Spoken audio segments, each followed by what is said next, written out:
In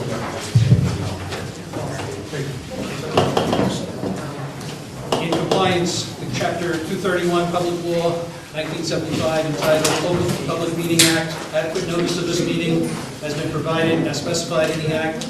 Proper notice of this public meeting was provided in the notice of May 9th, 2011. Said notice was posted at the entrance of the Board of Education office, mailed to the Nutley Sun, the Star Ledger, the North Jersey Herald News, and the Nutley Journal, mailed to the Nutley Township Clerk, advertised in the Nutley Sun on May 19, 2011, posted on the district website. This is an official meeting. Please stand for a moment of silence for our troops and the flags. I pledge allegiance to the flag of the United States of America and to the republic for which it stands, one nation, under God, indivisible, with liberty and justice for all. Mrs. Kuza, pull the roll, please. Mrs. Dan Martin. Here. Ms. Flynn. Here. Mr. Kaczynski. Here. Dr. Reed. Here. Mr. Rogers. Here. Mrs. Russo. Here. Mr. Scalera. Here. Mrs. Pizzata. Here. Mr. Clifton. Here. Approval of minutes. You have a motion to approve the minutes? Make a motion. Second. Any questions, discussion on the minutes? All those in favor? Aye. Opposed? Minutes are approved as distributed. Correspondence? There is none. Superintendent's report? Thank you, Mr. President. Since the reorganization meeting on May 9th, as everybody in this room I believe understands, it's been a very busy time in Nutley. It's a wonderful time. There's an awful lot of end-of-the-year activities, honors, and awards programs. On the 10th, the Essex County Athletic Association held their annual Scholar Athlete Dinner. Nutley students were recognized. On the 17th, the high school had its National Honor Society induction, and a dinner was hosted by the Academic Booster Club, very well attended. On the 19th, very important, we had our in-service on the new anti-bullying requirements. I'd like to thank Phil Cicliatano for spearheading that and doing all of the very hard work in getting that organized. We do have our anti-bullying teams in place for September, and we will be marrying our policy with the law. And I don't believe that there are too many discrepancies between the two. On the 22nd, which was yesterday, Nutley Unico had its scholarship award and Brian Piccolo breakfast, and also in the afternoon was the 100th anniversary of Washington School, a very, very well-attended event. Looking ahead, Friday and Monday will be Memorial Day weekend, and we will be closed Friday and, of course, Monday Memorial Day. On the 31st is the crew dinner. On the 1st is the 30th Club Senior Awards.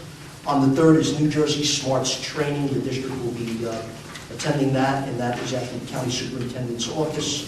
Also, on the 6th is the County Roundtable. On the 8th, the Nutley High School Athletic Awards. On the 9th, the Middle School Academic Awards. On the 13th, will be our next Board of Ed meeting.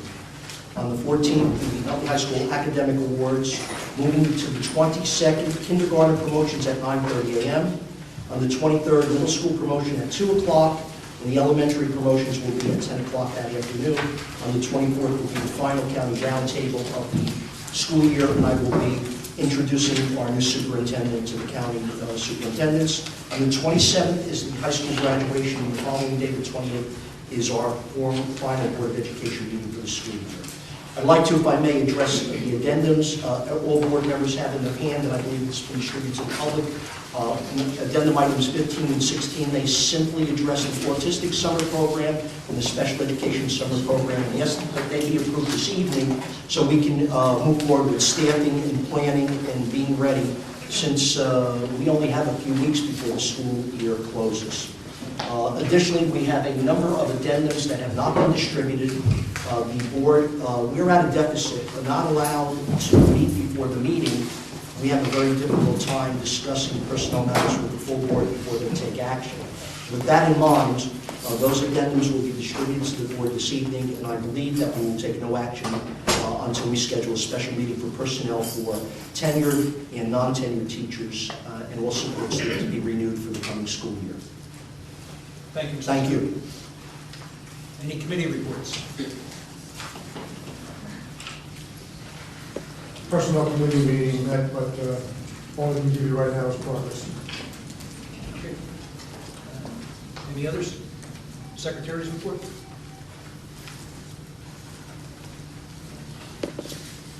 I would just like to inform the board and the public that through the efforts of our treasurer of school monies, Mr. Dave Wilson, we have just received a check in the amount of $917.23 from the Unclaimed Property Trust Fund in the state of New Jersey. So we're very lucky to have Mr. Wilson trolling the website for us, and he has filed a second claim, and when that check comes in, he'll be reporting back as well. And I believe there could also be a change on the agenda. I know the board has received a revised copy, but Superintendent Resolution number 3, the effective date should be May 1st, 2011 through June 6th, 2011. That concludes my report. Thank you.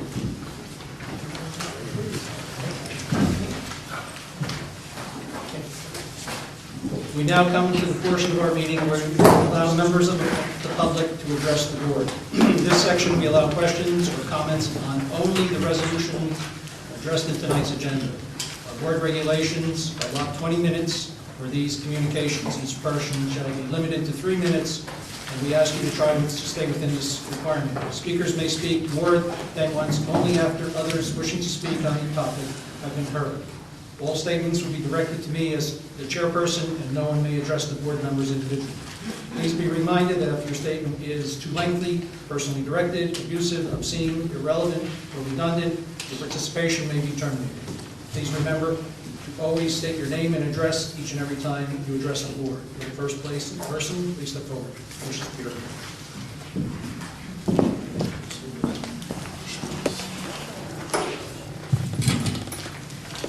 Good evening, Mr. President. Alan Thomas, 108 McKinley Street.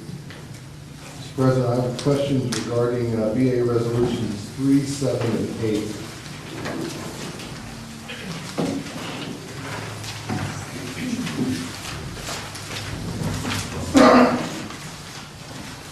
Mr. President, it appears that tonight the board is going to vote again on a change order for GPC Inc.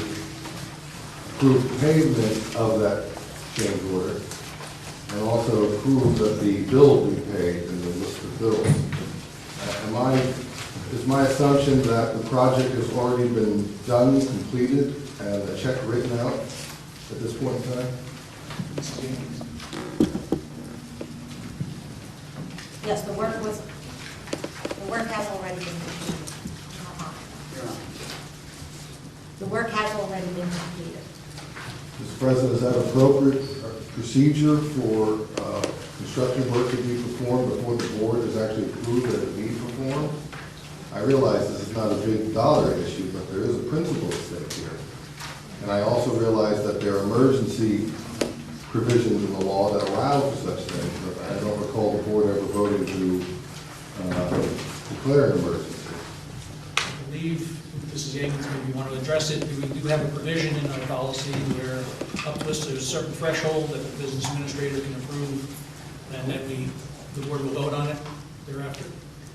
We need to be able to keep the project moving, so that, as Mr. Clifford explained, that is the procedure. This particular change order, a lot of what was done here was required by the town. So in order for us to get a temporary certificate of occupancy and to have things moving forward. What is that monetary limitation, Mr. President? I'll have to get back in. Yeah, I believe it's at least 50,000. Is it 50,000? I realize, again, this is not a big dollar issue, but it's the principle. As you recall, Mr. President, the board was sanctioned by the state not Typically, too long change ago. orders will go through the facilities committee before things move.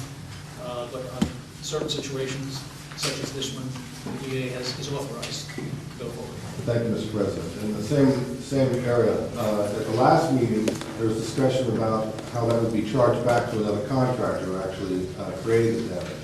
I see nothing in the resolution about a chargeback. Does anyone want to address that? She did address that to the board in her cover memo.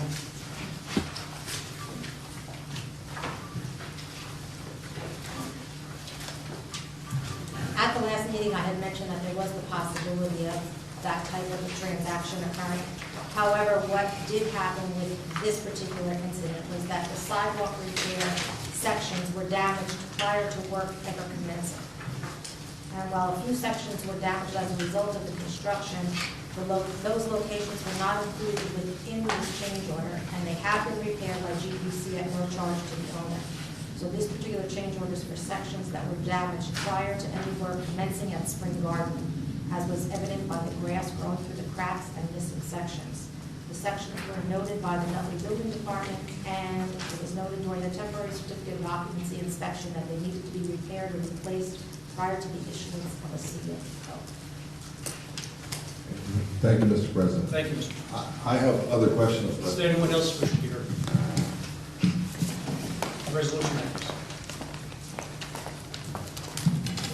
I'm Taylor Lockwood, 165 Hillside Avenue. I'm here speaking for my mother because she's at a spring musicale tonight for the elementary schools, and she wanted me to read this letter to you. Tonight I was... Excuse me, is this about a resolution? Yeah, it is. It's about something that you... Which resolution are you? Oh, I'm referring? 16 years old. I have no idea. Don't ask me. I'm just here to read the letter. Tonight I would like to express both my gratitude and concern. I have 3 children who attend Nutley High School, the Nutley schools. I am a Nutley graduate. One of my children is a National Honor Society student who is more than benefit from the music program. My other 2 children are... Excuse me, I think this is for the other portion of the meeting. This is it? not a resolution item. Okay, I'm sorry. I don't know. No problem. No? We'll remind you when. Yeah, thank you. Anyone else wish to be heard? Mr. Thomas? thank you, Mr. President. VA Resolution number 11, the approval of agreement with Ceridian to provide COBRA and HIPAA administration. And I'm wondering, what is this for? And why do we need an outside contractor to handle our COBRA and HIPAA administration? How many people do we have on COBRA? What kind of HIPAA administration do we have? Mrs. Atkins, I think you're prepared for this one. The district currently uses services of Cobra Elect, which is a subsidiary of Horizon, to provide these services. Horizon is no longer going to be in that business. They were evidently not making any money on it. So our broker has found us another company to take over. There are a lot of timely requirements and letters that need to be sent to staff members for Cobra eligibility. And in order to make sure that we stay compliant with those deadlines, we use the services of a third-party provider such as this. We currently have very few employees on Cobra, but with the status of next year's budget and having to eliminate several positions, I'm sure that number is going to be low. And how much are we paying Ceridian to provide this service? It's a flat monthly fee per employee. So for the year, it comes to about $2,800. For the year, $2,800? Well, I'm very familiar with COBRA, since I've unfortunately had to send out a few of those letters myself in the past couple of years, most regrettably. I can't imagine why this can't be done in-house, Mr. President. Again, it's only $2,800, but sending out a COBRA letter is a form letter. You just change the name of the addressee, the address, and the dates. We'll take it under advisement as we go forward and do operational analysis on all areas. But we also want to make sure we are in compliance with the law with respect to the continuation of coverage, donation, and for whoever else is eligible, and we'll take it under advisement. Thank you. I appreciate that, Mr. President, but it seems to me this is just a silly expense in terms of evaluating its appropriateness. We've had months to evaluate this. This is something that's a real gimmick, if you ask me. Mr. Thomas, they also do the billing forms and collect the premiums and forward them to the insurance company. Again, unless you have more than 5 or 10 people on COBRA, this is not a major As I said, thing. Mr. Thomas, we'll take it under advisement, and anyone else wish to be heard?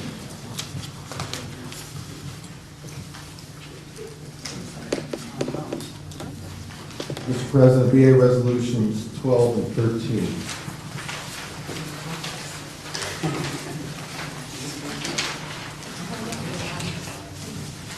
My first question is, what does this P&C mean? Prescriptions and, Where exactly are you? Oh, it's parent and child plan. parent and child plan? Okay. So this does not, does this include the prescription plan, this resolution 12? That is? Yes, health and prescription. It does, okay.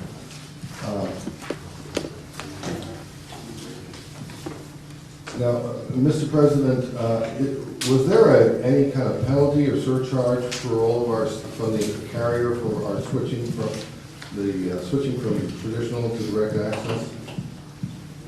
There is no penalty as such. There is a recalculation of rates to neutralize any subsidy that may have existed between the traditional and the direct access.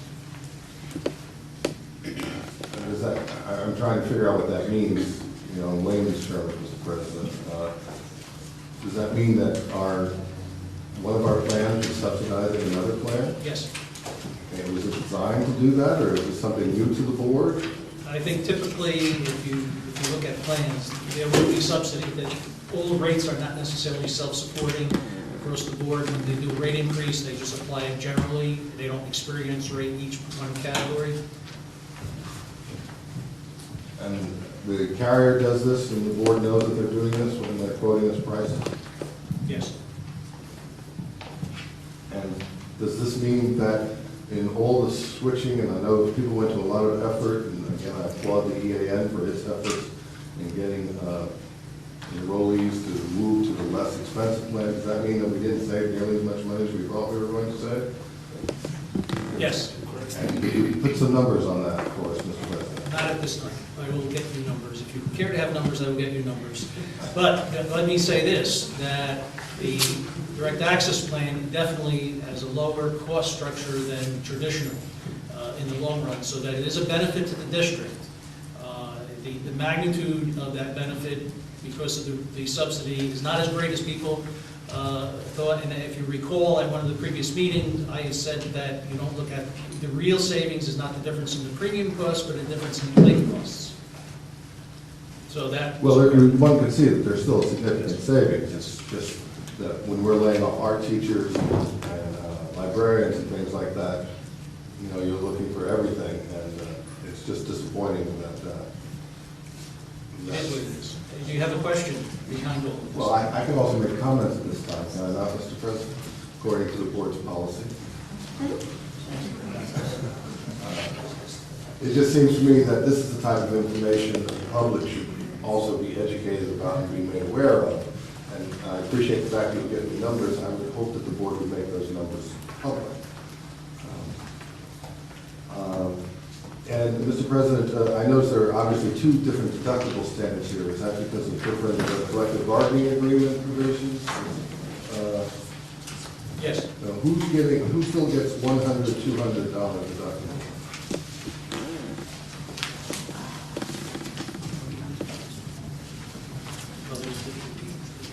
We'll have to get back to you on that.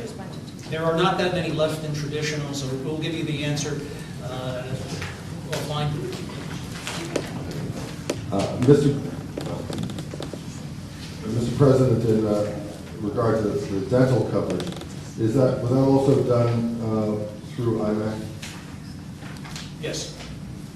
Mr. President, at our last meeting, the board approved IMAC as our insurance. Is this question about one of these resolutions? Yes, because it has to do with IMAC. No, we're not approving IMAC at this, we're approving rates. You let me get my question out, Mr. President. Then I think it would be appropriate to rule on whether my question is appropriate or not. At the last meeting, the board approved IMAC and then was subject to a motion for reconsideration. It was a very interesting sense of how board members voted on that, Mr. President, because Mr. Sposado voted abstain. Which resolution is this referring to again? Well, you're going back to the last meeting and resolutions from the last meeting. Please ask the question succinctly about one of these resolutions. I will get to that question, Mr. President, if you give me time. You have 3 minutes. Thank you, Mr. President. I haven't used more than 30 seconds yet on this question. Mr. President, Mr. Sposato abstained on the ultimate resolution of whether to approve IMAC, okay, but voted on the 2 procedural questions, issues that were raised by motion, the motion to table, and then later on the motion for reconsideration. And so my question is Mr. Sposato going to be recusing himself from this votes on these matters since There's they no involve need payment? They will essentially determine what the commission is to IMAC for procuring these things. No. I'll let, I don't know if the council has any opinion on that, but Well, my question would be, what was the motivation for Mr. Sposato to abstain on the IMAC resolution? It's the first question. Back at a time, IMAC used to own the property and I used to have my business. He no longer owns it. So I really don't have a conflict. I abstained just because of the fact that it was back when. But IMAC, the owner, no longer owns the property or anything to do with my business. So your previous reason for abstaining would have been there was a business relationship? Correct. That business relationship That is over? Yes. Then there's no reason why you have to abstain. I didn't have to abstain, I just did it at the time. Well, then Mr. Thomas's position is, he points out an inconsistency, I suppose. So it would appear to me, if you don't have a legal obligation to abstain, you always have the choice to abstain if you choose to, but it doesn't appear there's a legal impediment. So therefore, I would say you do not have to abstain, and therefore I would say you don't have to abstain from anything that affects IMAC, because the conflict that existed no longer exists. Correct. Thank you, Mr. President. Thank you, Mr. Camacho, and thank you, Mr. Sposato. I have a question on one more resolution. anyone else wish to be heard? Mr. Thomas? And, excuse me, Mr. President, this has to do with the board's resolution to go into executive session. Is that appropriate at this time, or is that not appropriate? That is not a resolution here. So I should ask that during the hearing at Yes. Part K. Thank you, Mr. President.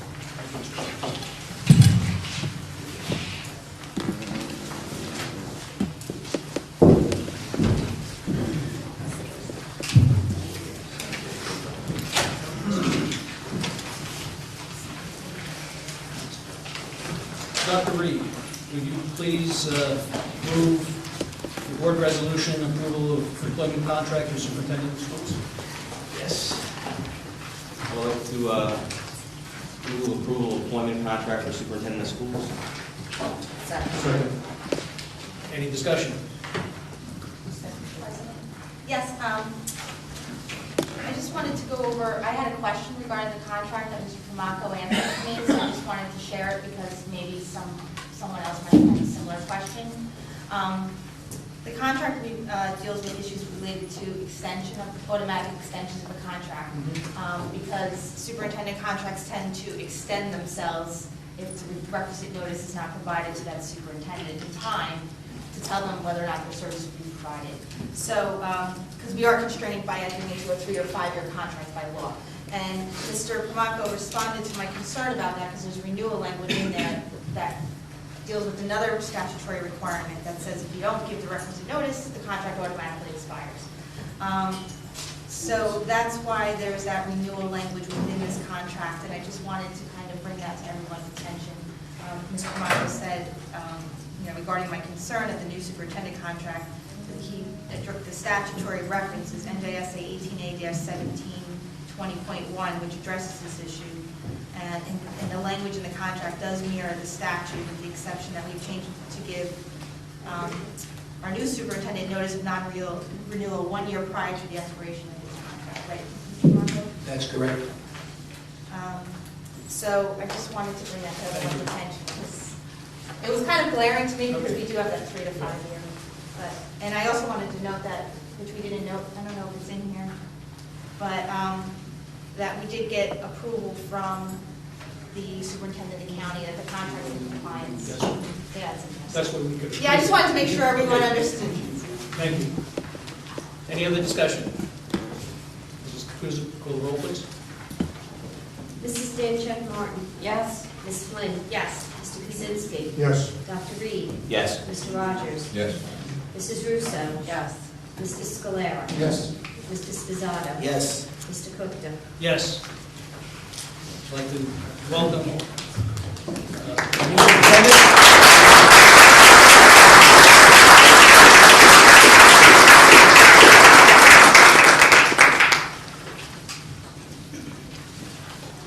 Mr. Kaczynski, would you please move superintendent's resolutions 1 through 9. Mr. President, I shall move Superintendent's Resolution number 1 through number 9. Second? Discussion? Mrs. Kaczynski, call the roll, please. Mrs. Stanchek Martin. Yes. Ms. Flynn. Yes. Mr. Kaczynski. Yes. Dr. Reed. Yes. Mr. Rogers. Yes. Mrs. Russo. Yes. Mr. Scalera. Yes. Mr. Sposato. Yes. Mr. Cookton. Yes. Mr. Sposato, would you move superintendent's addendum resolutions, which I'll call 10 and 11, although distributed as 15 and 16? I move superintendent's resolution number 10 and 11 as written. Second. Mrs. Russo, seconds. Any discussion?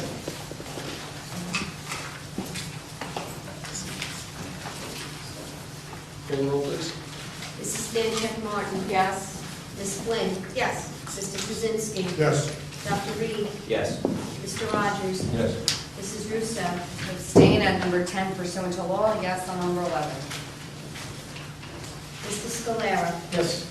Mr. Sposato. Yes. Mr. Cookton. Yes. Mrs. Russo, will you please move business administrator resolutions 1 through 13? I'd like to move BA resolutions 1 through 13 as listed. I so move. Second. Mr. Kaczynski, seconds.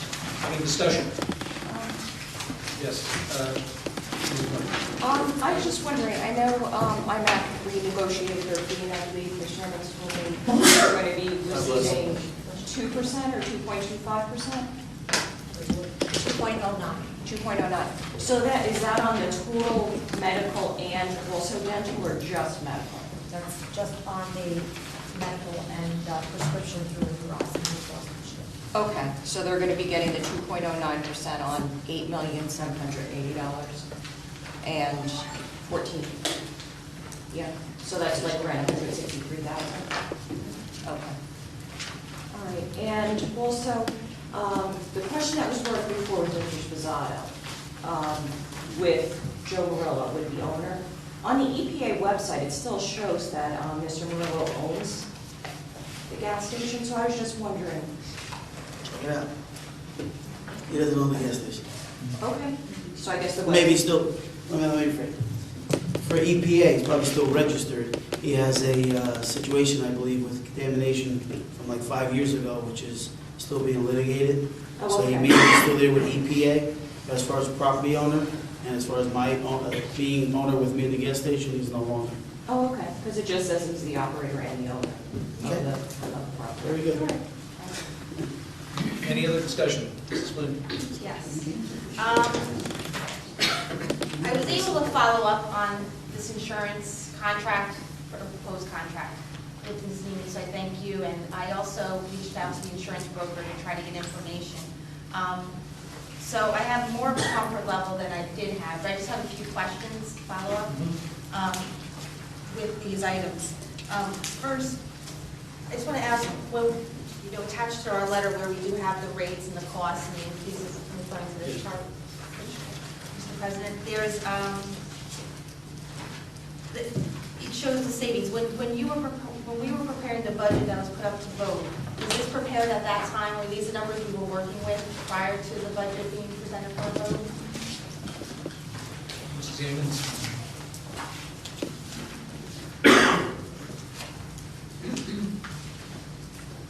502. You're referencing the number of members, 502 members? Oh, yeah, that one, all that information. Was this, these were the monetary numbers we were working with when we were formulating the budget? Yes, they were less the, of the 25.5 positions, anyone who was eligible for health benefits is were reduced from this cost after the 60 days of health benefits that we will be giving them post-employment.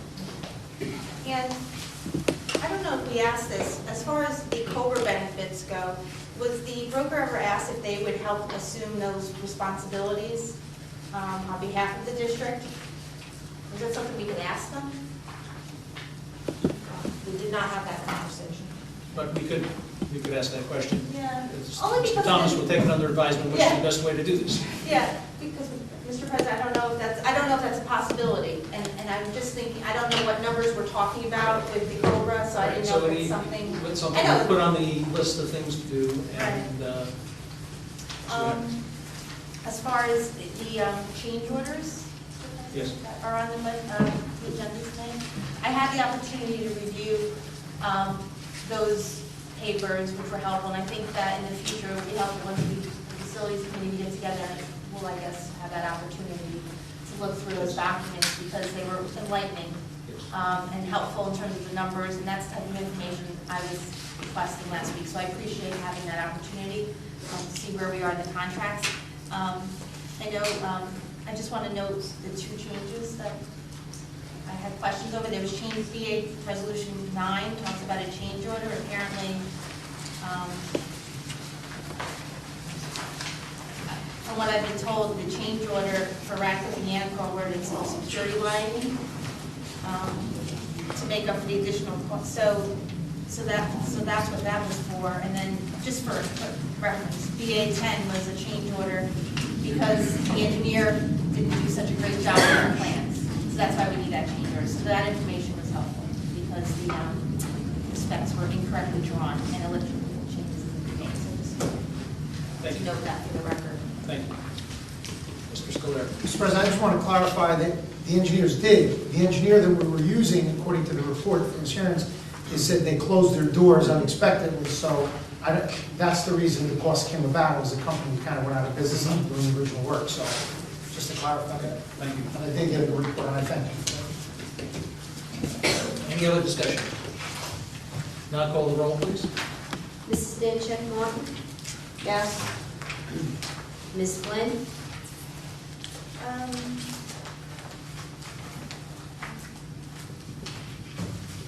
Yes, and I'm gonna, except for resolution number 11. I'm gonna abstain because we're looking into that later. Mr. Kaczynski? Yes. Dr. Lee? Yes. Mr. Rogers? Yes, I'm all with the communication. Mrs. Russo? Yes. Mr. Scalera? Yes. Mr. Spizzato? Yes. Mr. Coulter? Yes.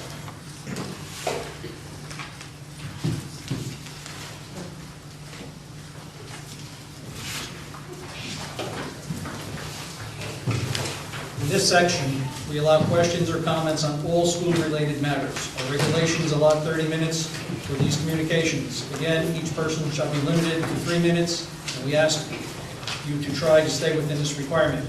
As I stated earlier, all statements will be directed to me as the chairman. Please remember, always state your name and address each and every time you address the board. The first person, please step forward. Now you have the lady. If we let- Yeah. She was up earlier. Yeah, she can go, it's fine.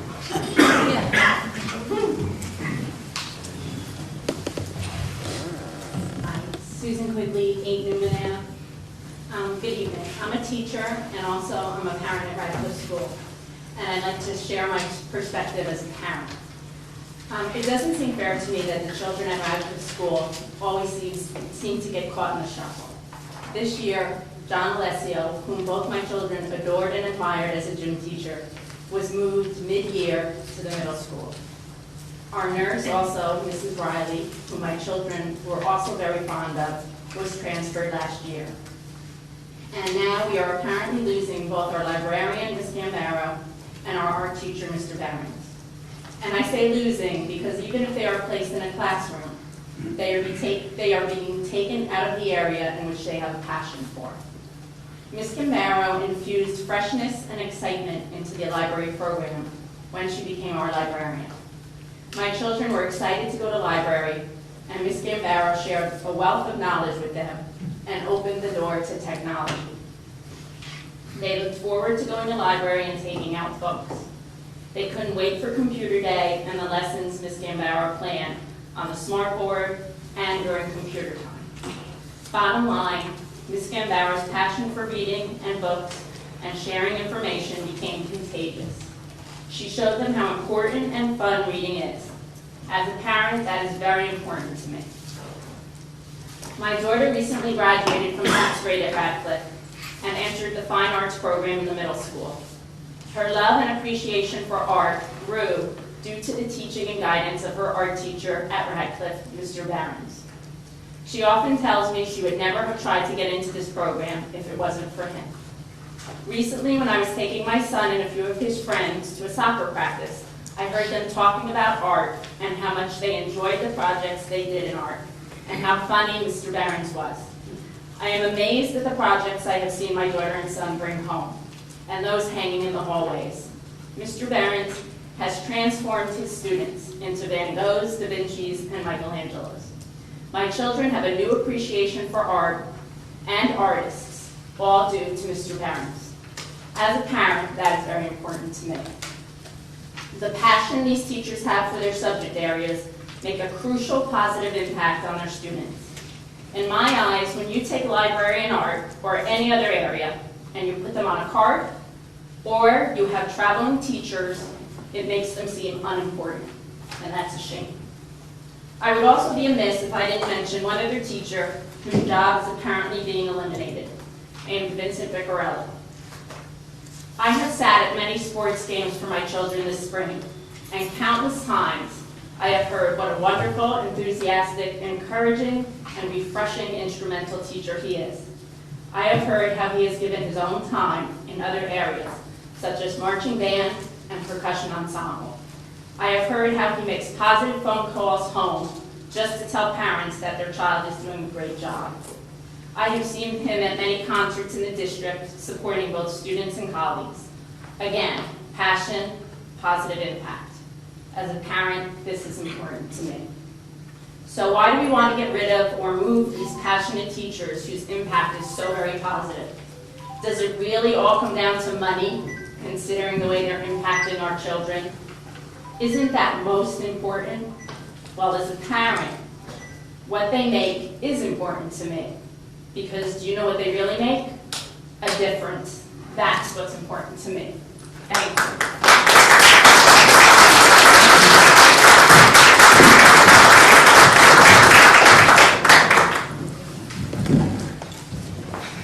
Okay, I'm back. Yeah. All right. So just continuation. This is from my mother. So here we go. Tonight, I would like to express both gratitude and concern. I have 3 children who attend the Nutley schools. I am a Nutley graduate myself.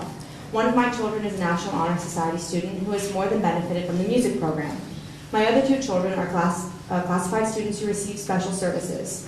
I wanted to thank all the talented, dedicated, and remarkable staff of the Nutley school system for always helping my children. Thank you. And they are my siblings, so I do want to actually say thank you. It's like wonderful. I am here, however, to express a specific concern. It has come to my attention that one of the most talented teachers that Nutley has to offer has not been given a contract for the next year. This unbelievable teacher is Mr. Vicarelli. Ironic how we are cutting a department that has given so much back to our children and community and is the envy of other school systems. This notoriety that our music department receives and that everyone in Nutley enjoys to boast about is due to the hard work, dedication, and talent of the staff. This incredibly talented and dedicated musician was deliberately put in place to foster the growth of our talented youth and music program of the future. Mr. Vicarelli teaches my daughter Sophia the flute at Yannicott School. Sophia is a language-based learning disability and requires one-on-one guide. I've never dreamed that she'd be able to read music or play an instrument. Mr. V has been one of the best things that has ever happened to my daughter. His patience, dedication, support, and gift for teaching has enabled my Sophia to play the flute. Through his gift to her, Sophia has become more confident and willing to take chances. He has always made my daughter feel as though she's not disabled and can accomplish anything. He makes her feel special without making her feel like she has special needs. This was accomplished because of the music department and specifically Mr. V. Thank you, Mr. V. Tonight, Mr. B is with the children at Yannicka School for their spring musicale. I have not heard our elementary band sound this good in the history of my life in Nutley. I truly thought our small town was unique and that it still considered education something that can touch all students, regardless of their academic talents and abilities. Everyone has a gift. We at Nutley still believe that it does not stop with math, science, history, or language arts. Music education, especially an early one, has proven to enhance learning, discipline, and success in the classroom and life. Providing music education should not only be through stating that we still have one in place. Our music education should continue to be provided by the talented and dedicated teachers who make a difference, not by spreading more work out between the staff you leave behind. Mr. V is a gift to our children and district. To remove him from our children's lives, I fear, will have such a negative impact on our music program. We may not see the impact immediately, but we will definitely see its impact in the years to come. I hope that this board and present superintendent reconsider cutting Mr. V from our music staff and department. Not only would it be appreciated by our children and families, but it would surely benefit all of us in years to come. Thank you, Joe Lockwood. And a personal anecdote. I've been through the music department from, I did it in elementary school, and from 7th, this was my choir room, and 7th, well, it was the gym room, but I've been through the music department, and it's fostered amazing things for me. And all the teachers have been amazing. I mean, my time at LD would be seriously different without the music department and the people who make it. And the more we cut back, the more people are losing opportunities. I mean, if you think about it, there's 145 people in the Nutley High School concert choir alone. That's one choir. There's a lot of people who find the music program something they look forward to in their day, and they would be ashamed to cut it back. Thank you.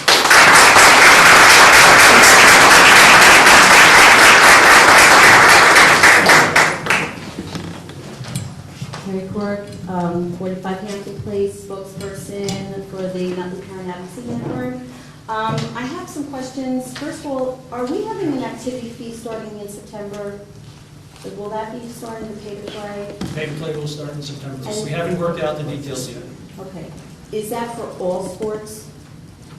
The details have not been worked out. The athletic committee will be getting together shortly to work out the details. Okay, because I've been asked by some parents, and I just wanted to, just check that out. Did you put that on your website, if at all possible, just so that Once they can we know? have a Yes. room schedule of payments, we will Yeah. have to publish it because we'll have to That's- start charging. Thank you. Now, I understand that you all received a letter from me, Yes. okay, regarding my concerns. I know I've stood at this microphone so many times, you're sick of hearing about me, but I do have concerns regarding the occupational services that are being provided, and I'm starting to hear from parents about how unhappy they are that they have to ask for specific information or specific consultation with these people. Also, the fact that we don't have a behaviorist for our autistic program and for other programs. And I know that last year, during the summer, I do remember Mrs. Vidiello was working as the behaviorist, but she's also our case manager for many of our students and the school psychologist. She wears many different hats. So Mrs. Vidiello's doing as best as she can under these circumstances. So I'm just trying to give some insight as to what's important to parents. I had 2 parents contact me wanting to get out of the district. And I want to keep kids home, but if they're saying, well, there's no behaviorist and the OT is only there a certain period of time, it's very hard to push this district when parents are looking elsewhere. And when you have out of district that is offering so much more. So if you can please consider that, I'd really Thank you for appreciate your it. letter. I read the letter. Yeah, It's I know, something that we I have know. to analyze and come up with the best, what's best for all. Now, I just have a question in regards to one of my parents who have come to me as an advocate. I did receive some information from Mr. Pamako's firm in regards to, it was the answer to due process petition that I can't go into here, but it was also CC'd to a doctor, was CC'd to myself and to the parents and to a Dr. Robert Kreco. I don't know if that's an error, but it says Director of Special Services, so I just wanted to share that with you. You have a copy of it? Yes. I'll check it. This came from Mr. Wenzel, my laws? Yes. I'll check that. Thank you. Thank you. Okay. Now, in April, I had been working working with the parent, actually since November, and they informed me in April that before they were evaluating, before the child study team was evaluating their child, they were asked to go to particular evaluations. And Mr. Zara, you know about this because I had spoken to you about it. It's in regards to being paid for the evaluations. The child study team had wanted a psychiatric evaluation done and a neurological evaluation. And actually it was the case manager who told the parents that they needed to go and get these evaluations without telling the parents that the district would provide that because it's recommended by the district. My question is, and this case manager no longer works here, but my question is, the parents have come to me and it's a real hardship case for them because the child is chronically ill and both parents, one parent has to stay home with the child, and they want to know if they can be reimbursed. And I know I've been in contact with you. Do we have any Yes, ideas I to passed that when on to the business department. Okay. I'm sure it's there. Perfect. And as I said to you today, I will follow up on it. Okay, and, okay, thank you. And my last concern is in regards to new information that I had received about the vocational school being discontinued. I had spoken to one of my parents, she had been in contact, and I know you're trying to... And I have some figure this out. answers for you this evening. Okay. It's just that our feeling is that these are particular kids that are being told that they no longer will be able to go to full-time in West Caldwell or shared time, and that full-time is not being offered. The concern that we have is that some of these kids are now being told that they have to take certain requirements from the state. We're hearing different things from different districts as well, because we're looking into other districts. We're trying to research this as much as possible. The understanding that we have is that this is happening because when we had spoken to the vocational school, they were saying that this is really Nutley's problem and Nutley has to figure it out on how to provide these graduation requirements. But we're hearing it differently from here. So there's two sides to the story. The problem that we have is that the kids that are going to this vocational school are now being told that they have to come back and take what is like the college-bound program, the college prep courses. Those are not courses that are going to meet the needs of those particular students, specifically because they need a vocational program. And I want to see as many students as possible go to college, but there are certain kids that are not going to make it. They need a vocation. Go ahead, Mr. Beck. Yes, first of all, thank you, and I couldn't agree with you more.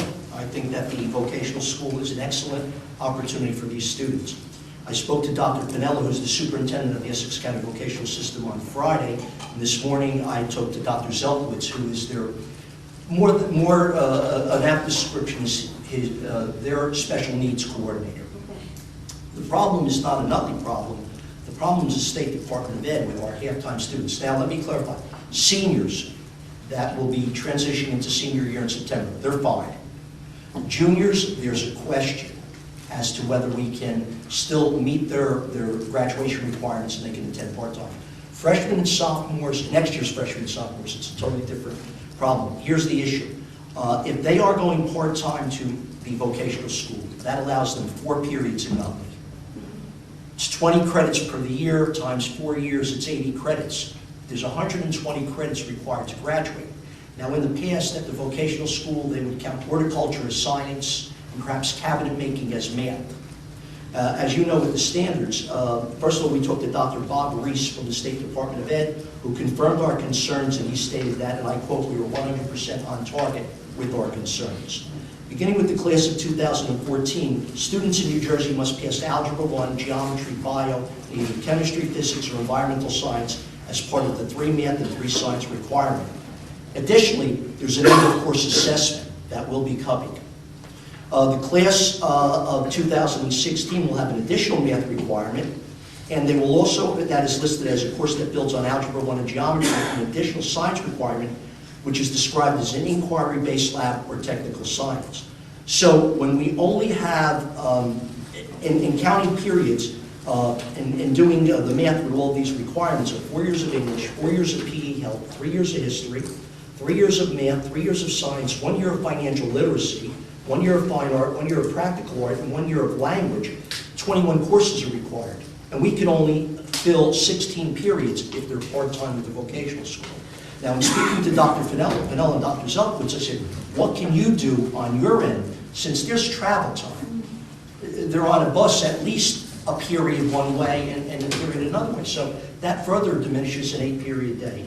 We asked if they could come up with some academic offerings on their end that would meet these needs, and they are working on it. And I spoke to one parent who I told her, I assured her we're working on this diligently. Next year, seniors are fine. The juniors, we think we can cobble this together where we meet the graduation requirements. And freshmen and sophomores, they're certainly going to have to do something at our end. At their end, we're going to have to address it at our end. Now, aren't we having additional hours and additional That's a periods? possibility. Is that any way that we can? And that's a possibility, depending on what grade level, what we could offer on a 0-period or a 9-period day in coordinating the transportation. We're very mindful of this, and you've been very patient, and I appreciate that because we haven't communicated with each other. And I have talked to several parents, I've talked to the high school guidance office, and also the principal. And basically, it's how do we fit what the state of New Jersey said every student needs to be awarded a diploma, and we know that there's no waiver even if there's an IEP. And how do we meet these graduation requirements and still have the vocational? In the past, we would grant 15 credits for vocational school. And we can still do that, but it's not allowing us to meet these requirements. Okay, if you can still do that, then why can't we just grandfather those kids that are in the program now? My worry is that, like, I'm speaking for a freshman, okay? He's going in the sophomore. If he's not able to continue in that program, then he's going to be now put into the freshman slot. He'll have to make up an entire year of all these courses. He's already behind the 8 ball. You know what I'm saying? And he's already... In all fairness to those students, there should be a phasing in of these requirements. Right. And in speaking to other schools, and I don't want to speak for them, but frankly, the response I received is, we're becoming aware of these problems, but until somebody notifies us, we're going to continue to do what we're doing. Unfortunately for us, we can't do that. So we will work. I'm comfortable with the seniors. I have every hope that the juniors next year will be fine, and we have to schedule them before the school year is out. And the freshmen and sophomores, we're going to have to come up with some accommodation. We've got to discuss it as much as we can at this point. Why doesn't Nutley take the forefront in this and through our board attorney kind of push the envelope to the state and to the Essex County Vocational School of our concerns? I mean, I know you said everybody has the concerns, but it has to be in writing. Why don't we push the envelope? Yeah. And this, really, I received a call from the County Vocational School saying, we love your students, why are we losing them? Well, and that's when I contacted the high school. So we're not going to put those students that are not college bound into college courses. It's not going to benefit them, obviously. It's not going to benefit and this is the problem with one size fits all. I agree with you. So we will certainly, I'll speak to Mr. Bramaco and the high school principal, and perhaps we can meet this week and move something. Good, thank you. I would also ask Dr. Reed, perhaps the academic committee could take this up and figure out what's a solution to this problem and how we would be pushing it. It's a broader issue than Nutley, and we got to take it to the State Department of Education, and this is the best course of action. We have been working with Dr. Reed and I recommend that we file with the School Board Association. We change state law on appeals to mandates. Only takes one school system to go to the school board, the School Boards Association, and they can appeal this. Any mandated regulation can be appealed automatically without any cost to the district whatsoever under the new law that was passed last year. It used to have to be a group had to get together, they had to fund it. There could be no cost to our district to do these appeals now. So I recommend we go to the School Board Association, let them put it together, and take it to the state to appeal this part of it to make it work, or put a phase into it. Thank you. Mr. Cook, Mr. I got one question. If they're asking you, Mr. Zarro, that they're missing on Nutley students, what students are they getting if it's not acceptable? Well, like, it's not just Nutley. This is the Essex County Vocational School, and they have several schools, and I can't speak for them. I think that we need to do more, and I think Mr. Scalera's comment is appropriate. It's a course of action that we can proceed with, and let's move on. The concern also that I have is that the parent and other parents are angry, and they do feel that their rights are being violated. So they also feel that it I might hope be... they understand that it's... Right, I realize that, but the way they're looking at it is that their children's needs are not being accommodated. So they have the right to file a complaint investigation, I believe they have, one of them has, and to pursue it with the Division Well, of we have Civil a course of Rights. action. And you went right. Let's And that- proceed. Absolutely. Okay. And we Anything appreciate else? that. And I think we're all in Next agreement one. on this. Next I really do. Yes, Thank you. Thank you. Hi, how are you?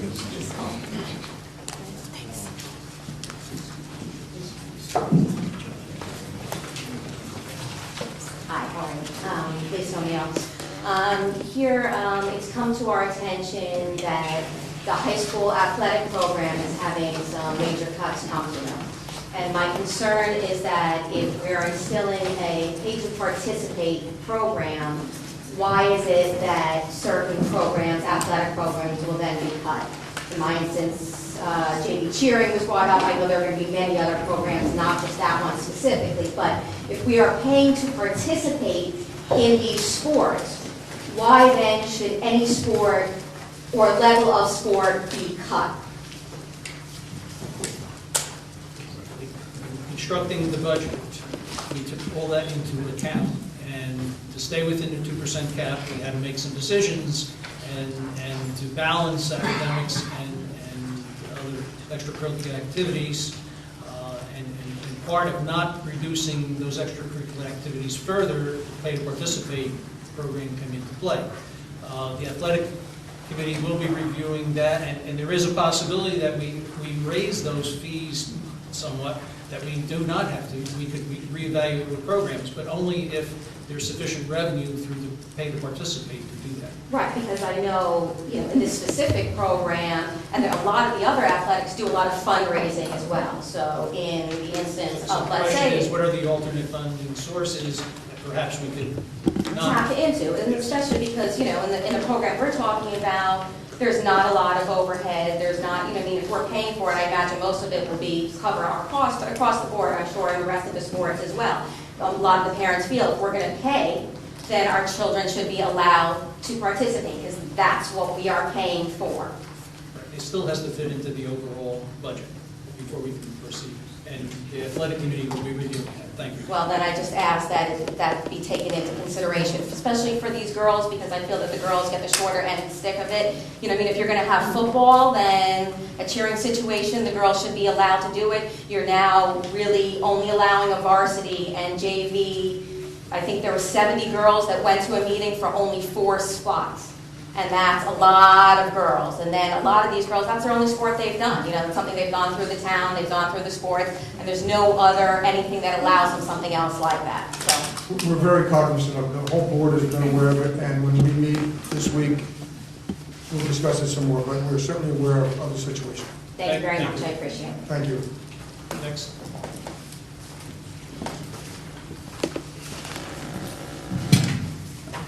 Your President Alan Thomas, 108 McKinley Street. Following up, if I may, on those questions, has a decision been made on whether to cut any sports or cheering or any activity for next school year? Has it been finalized, or is that athletic director? We have had recommendations, we looked at participation numbers, nothing has been finalized. As a matter of fact, we're going to be meeting on Wednesday, the athletic committee. Mr. President, I expressed my concern that apparently somebody is saying the decision's already made, such that parents and children are very concerned about their teams being cut. And that's the old expression, loose lips and ships. And I think it's unfortunate that someone doesn't know how to keep their mouth shut about something that hasn't been decided yet. Thank you, Mr. I have other comments. Anyone else?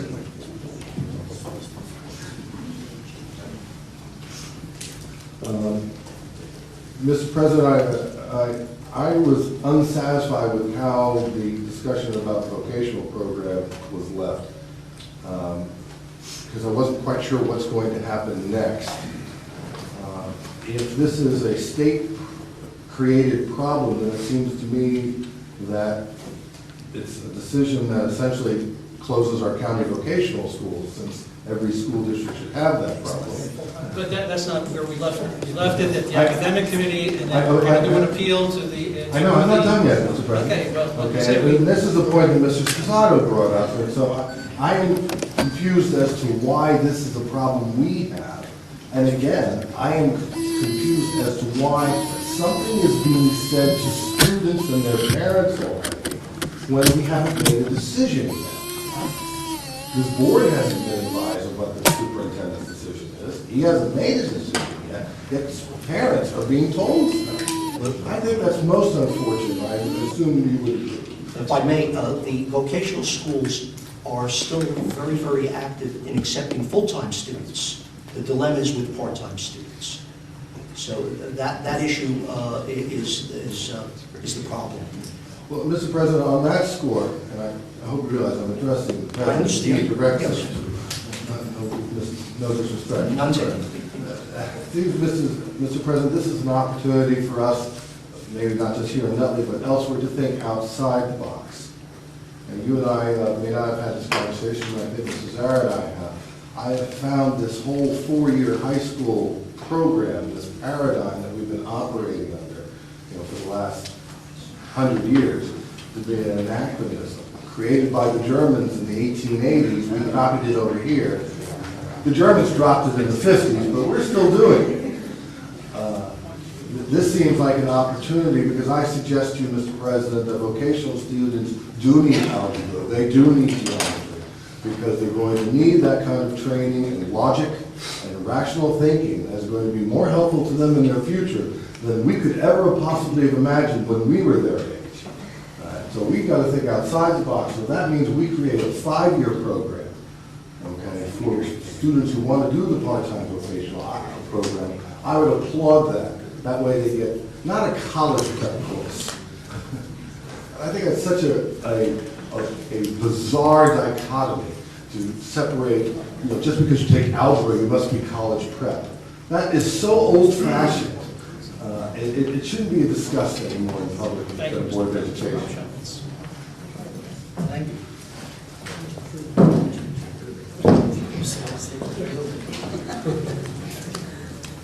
Hi, Barbara Martin. My children also go to Radcliffe School, and I came here to speak on behalf of Ms. Gambaro and Mr. Barons. Obviously, they love art, they love library, and they're great teachers. But I also wanted to ask the board to consider it from another angle. They have put money into Radcliffe School to provide a dedicated art room some years ago, which is a very nice art room for the students to go into and work into. The same thing with the library has been upgraded there. It would be a shame to do a short-sighted economic decision right now to get rid of those 2 teachers in those permanent positions, in those permanent rooms that we've spent so much to upgrade, for a short-term, what is a short-term, hopefully, economic decision and economic crisis. Also, on the part of Mr. Burns and Ms. Krupe, both of them have master's degrees, and to either terminate them or, some way downsize them, I think would also diminish the district, because you would lose 2 more teachers that have masters, and I think teachers that have advanced degrees raise, the specter of the district and make us in our rankings and make look better and also make us, more competitive in all sorts of different areas. So I hope the board considers it also on that manner. And Perhaps Mr. Tamako could make a brief comment on how our hands are tied as to... Oh, I understand. Well, I think it's got to be made clear to the public that there are certain laws that we must abide by with respect to when we have the RIF meeting. Oh, That okay. we cannot just pick and choose the I know, ones with first, certain... last in, first out, Right. that sort of thing. And also, with respect to the cap, I know we tried to stay under the 2% cap, but I was just... We have to... You have. But We I was have to just stay. wondering why didn't the board decide to pull out healthcare as an exemption? And then our hands wouldn't be tied like this. We have to balance the taxpayer and the academic needs, that if we did pull the healthcare out, instead of 2% increase, it would have been more like a 3.5% increase. And I think if we went to the public with a 3.5% increase, the chances of it passing probably would have diminished.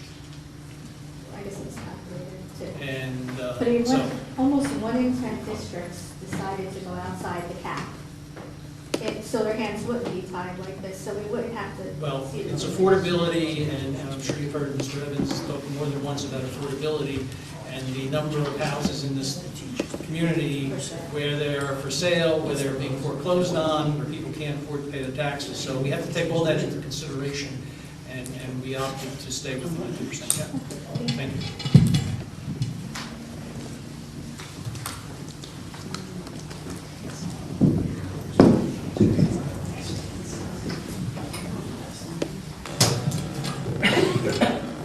Hello, my name is Mark DiMaggio, 31 Alexander Avenue. And I've spoken to many of you and also read a lot what many of you put in writing about raising the bar for Nutley's academic excellence. And that could come from many different inputs. There's not just one. It could come from curriculum. It could come from teacher performance. It could come from parents, us doing a better job. But it could also come from structured time in the classroom. And there's been a lot of discussion about the number of half days we have. And there's also been recent discussion, and I raised this last year with some of you, about our exam schedule and how we have our exams a week early, and then the children don't go to school in high school that last week, and they're not even marked absent from their classrooms. I just wanted to understand the rationale behind that. Mr. Zerr? Well, you're saying the exam week. The exams, I believe, are from the 14th through the 17th, which is the next to last week of school.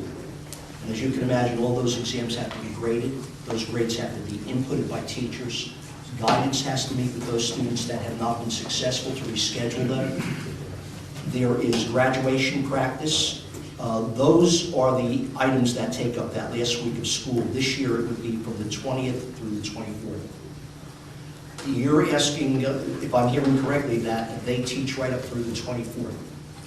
Yes, I'm asking that because I've touched base with some of our peer districts, Caldwell. They go right up to the end. Their exam end the day before the 24th in the high school. Milburn, they had 2 days before that. They have unit tests the week before. So the two questions is number one, why aren't we going up to those last days and have structured time? And number two, if in fact there is the absolute necessity to have those exams early, what's occurring that last week of school? And why are we in school a week early? We're not ending school week early. Students are expected to be in school through the 24th. They're expected to be in school to the 24th. And what's occurring? Every class is in session. Are they teaching? Teachers are collecting books. They are finalizing grades. They're doing everything that was done when you were a student. And we've even tightened this up. We used to give the senior exams a week before the underclass exams. Last year, no one went to school that last week, and no one was marked absent. I find that hard to believe that nobody was marked absent. Okay. It's a fact. I'm telling you this as a parent, that my son didn't go to school that last week. I tried to get him to go to school. He didn't go to school, and he wasn't marked absent. And when I look at what we're trying to do as raise the bar, would you agree that more structured time in the classroom would absolutely help to raise the bar? I'm also telling you that with exams being given, the exams having to be graded, grades having to be inputted, graduation practice, and all of those ancillary things that are part of that last week of school, and you have teachers who are just working to the end. How does Caldwell do it? I don't know. I will certainly speak to Caldwell. I know the superintendent very well. I will inquire. Okay. What's everybody else think? Well, I think that the superintendent has spoken for the board at this point in time. So the children are supposed to go to school in the high school, And if they're not in school, they'll be marked absent that last week. Students are required to be in school. And they'll be marked absent that last week if they don't go. And the teachers will be teaching curriculum that last week. I didn't say that. Every school will be in session. Well, I'm talking specifically about the high school. And you have to recall also, last week we have half days. I realize Half-day that. schedule. I realize that. But what I'm saying is, what's going to occur that last week? If they, when they go to class, what will they? I think the superintendent has answered you already. Excuse me, Things that are going on. well, I just want to know what's going to happen in the classroom that last week. That's all I'm asking. I mean, are they going to be teaching? They will be in class every day with those students. You're saying teaching, it is the last week of school. What are you going to be teaching? Starting a new unit? Exams are completed. I realize, I know you made your point. My point is that, We and I'll end it understand with your this. point. And I will also We understand your point, we'll take it under advisement. And I will also follow up with Caldwell, and I believe you mentioned Milburn, Right, and I will call the principal, I appreciate and I will that. get back to you personally. I appreciate I that. certainly will. Thank you.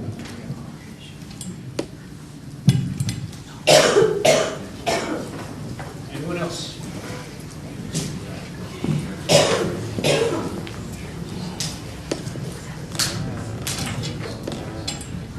Thank you, Mr. President.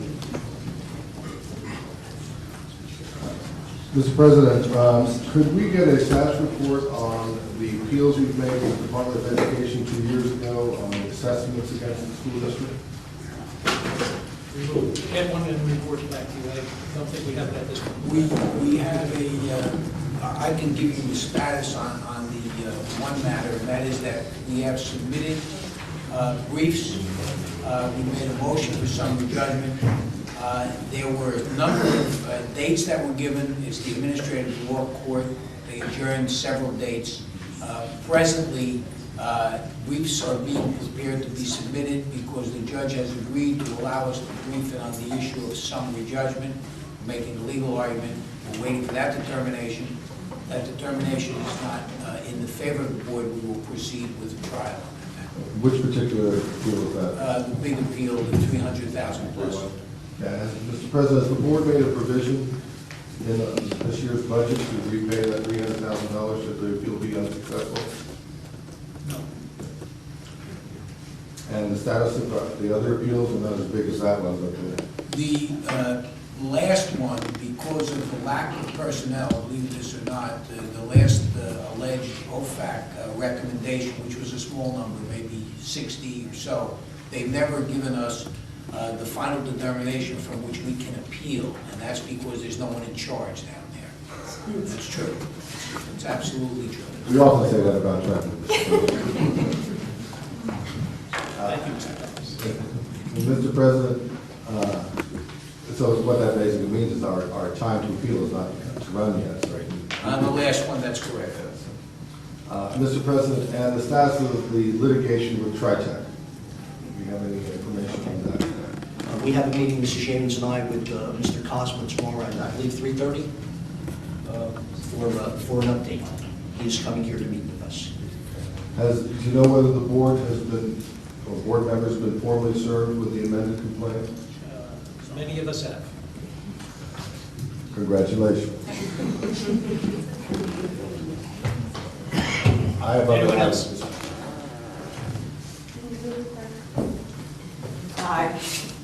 This is, I'm a little unprepared, but I just came State your from the, name and address, I'm please. sorry, Diane Bolton, 53 Lakeside Drive. I just came from the Yannicka Instrumental Music Hall, which was absolutely fabulous, and the parents just learned that Mr. Vicarello is going to be let go. Is that true?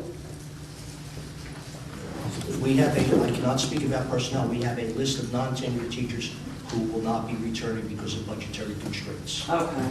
Well, I guess on the behalf of the Yannicka parents, we would really like you to consider, you know, I know we typically have the LIFO method when it comes to teachers and hiring and firing that, but he is really effective. We went from a program that basically was hard to sit through to one that was amazing. So just to put that out there.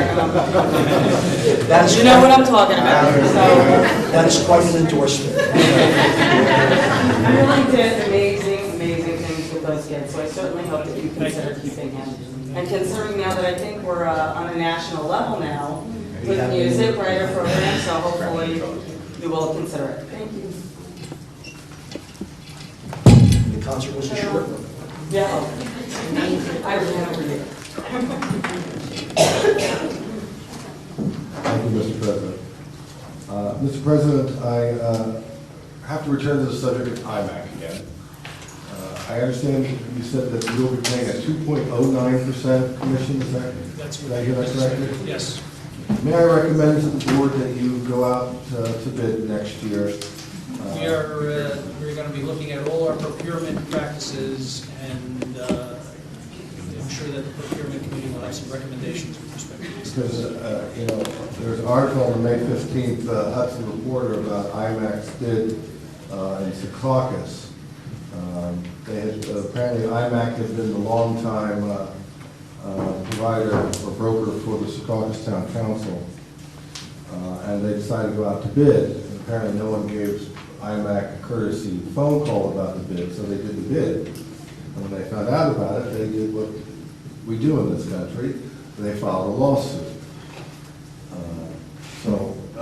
When you go out to bid next year, I do recommend that you at least give them a courtesy phone call and document it so that we don't get sued for that reason. Of course, the suit was eventually dismissed.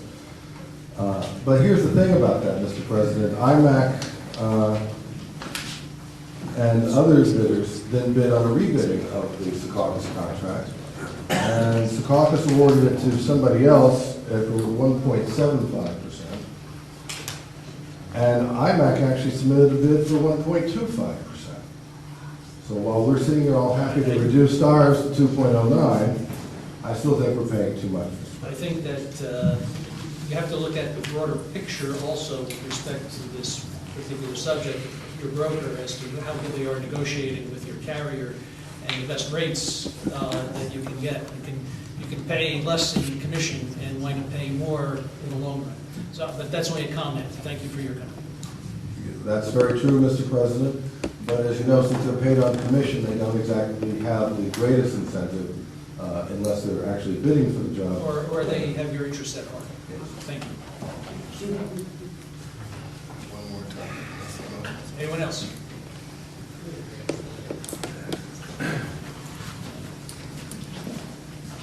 Joan Lockwood, 165 Hillside Avenue. My daughter Taylor spoke earlier on my behalf. I thank her very much, but she's not here. She had to leave.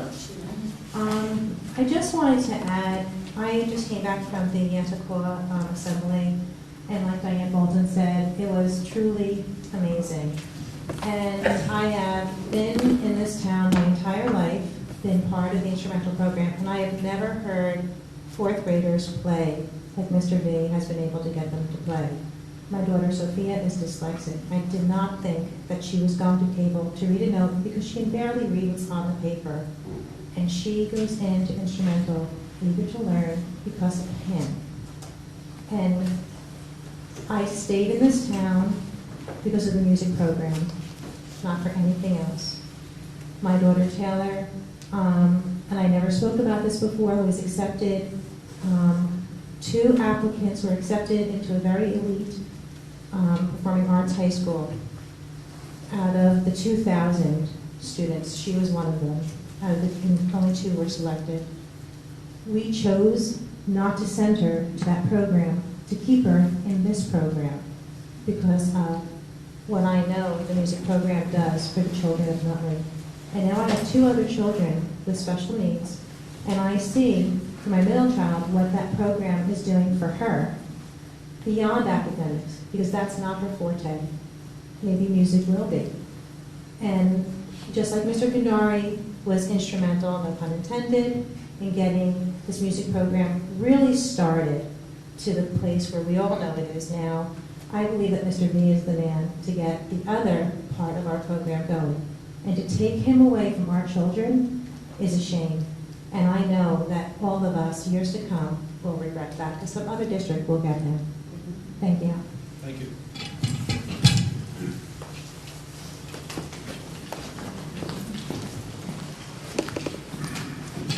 Mr. Thomas. Thank you, Mr. President. Mr. President, my question has to do with the resolution. I'm going into executive session that's on the published agenda. My copy doesn't have any subject matter. I was wondering what the subject matter is. Personnel, when I read it, I will include what the subject matter is. Mr. President, board policy requires that when the board goes into executive session on personnel matters, that the personnel involved be given 48 hours notice. I'm wondering if any notice was given to the personnel involved. They were notified. They were notified? Yes. Okay, and did they express any opinion whether they want that matter discussed in public? No one communicated that. Is that in the notice to them that they have the right to have such? It certainly is. Thank you, Mr. President. Finally, Finally, that's a good word. Thank you.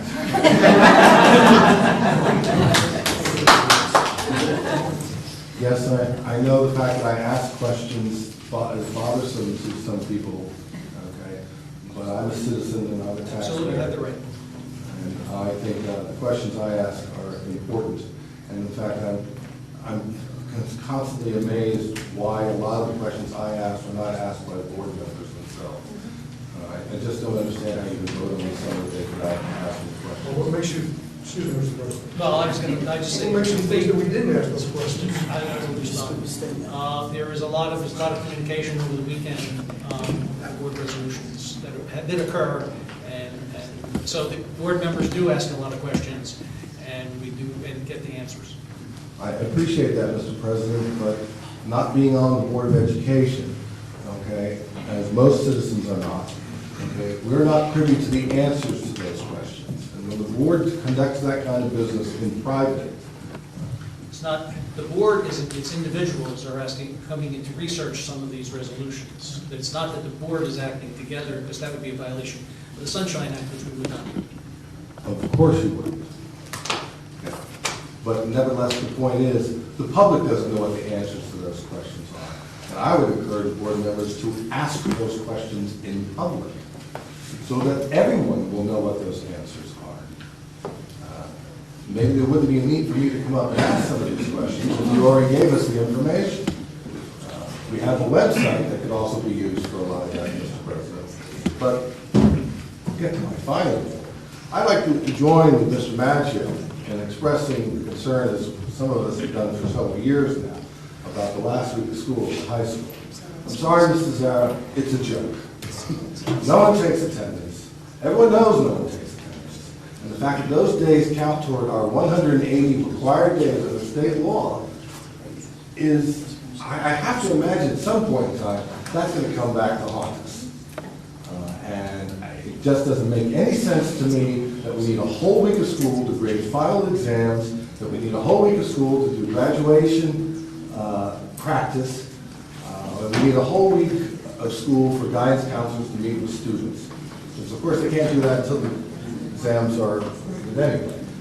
So I don't understand this, I've never understood this, and yet for years this board has permitted it to continue, and our students, our children are not getting the 180 days that they're supposed to get. That's all it is to Mr. President.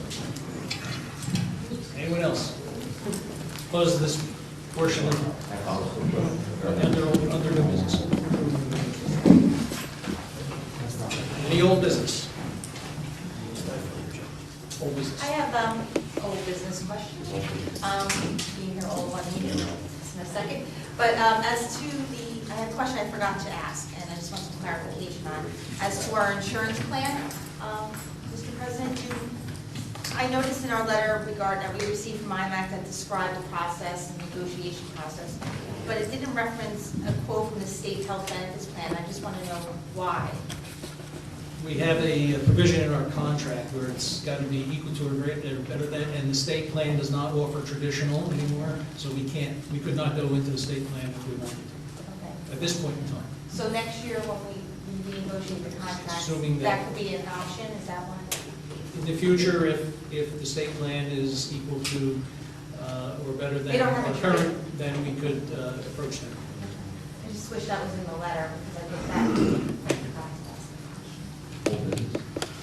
Any other old business? I just want to respond to Mr. DiMaggio and Mr. Thomas's concerns, because the academic committee has looked into this issue, and we will continue to look into this issue. Part of the concern is that the AYP corrective action plan calls for either lengthening the school day, which we've already accomplished through our 0-9 period proposal, or lengthening the school year. So I agree with your concerns that are we truly maximizing the school year? When the issue was brought up in my academic committee meeting with Mr. Cadrigo and Ms. DeVillio, I think part of the issue arises that certain students are exempt from taking their final exams. So when we do have our new superintendent on board, these are some of the issues that I want to address with our next superintendent in terms of how are we going to rectify the issue of waiving final exam requirements.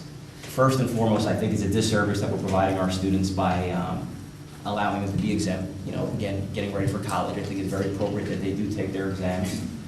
But to reiterate that point, my proposal is that if we do structure the finals in a logical manner, why don't we have a final exam review period? And it's one thing to take the final, it's another thing, why don't we just sit down and actually review what you did and how you performed that on that final exam. So that's some of the proposals that I put forward. I know Mr. Zara is very in tune to the issues. We have talked about this on numerous occasions, as well as Mr. Cadrigo, and it will be addressed accordingly with our new academic committee. I just want to reassure the public that. Thank you. Thank you, Dr. Any other old business? Any new business? No, he covered under old business what I was going to suggest that you look into. Yes. You know, in getting ready for these last two meetings, you know, as a new board member and even being a member of the public just recently sitting there and following board meetings, it's been an effort to try to get up to speed, and it's made me wonder and think about, you know, our new superintendent. I know Mr. Zara has offered his services and will be a great guide to the new superintendent, but I also think we should possibly, as a board, consider doing like a transition team process to help our new superintendent, you know, similar to when a new administration comes in. I know you usually hear that in the governor's race, or you know, municipalities do a transition, and we're broken up, we have our committee assignments. I think if we can all kind of get together and develop a plan of action to try to get our new superintendent up to speed as quickly as possible, I think that would, and it would help me too, to be involved in that process, to get up to speed on all the board issues, you know, with the contracts, lawsuits, academic issues, maybe identifying the hot topics, like kind of like a summary fashion.